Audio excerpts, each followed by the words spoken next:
In 2007, a strange skull was found in Denmark.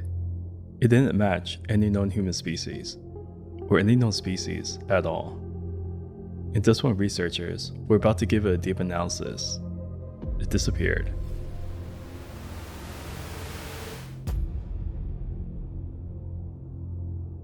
In 2007, a group of workers in Nostika, Denmark, were digging up an old sewer line when they hit something strange, something that stopped them in their tracks. It was a skull, but not like any they had seen before. At first glance, it looked small, almost delicate, but then they noticed the eyes. They were huge, twice the size of a normal human's, set deep into the bone, giving the skull an alien, almost insect-like appearance.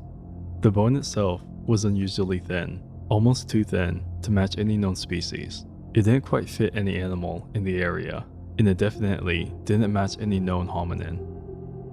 Forensic experts examined it, but the test raises more questions than answers.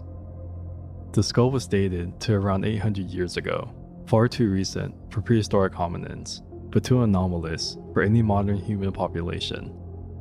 There were no records of people with features like this in the region. Some suggest it could be a deformed animal. Others whispered it was a hoax. But the strange part? The skull's feature didn't match any known case of human mutation or pathology, and no one could explain the size of those eye sockets. They were proportionately larger than even an infant's, and the thinness of the bone suggests a lightweight, possibly hollow structure, something more like a bird's skull than a human's. But before any serious study could be completed, the skull disappeared, taken into a private collection and never seen again. And that's the part that lingers. If it was just a deformity, why did it vanish?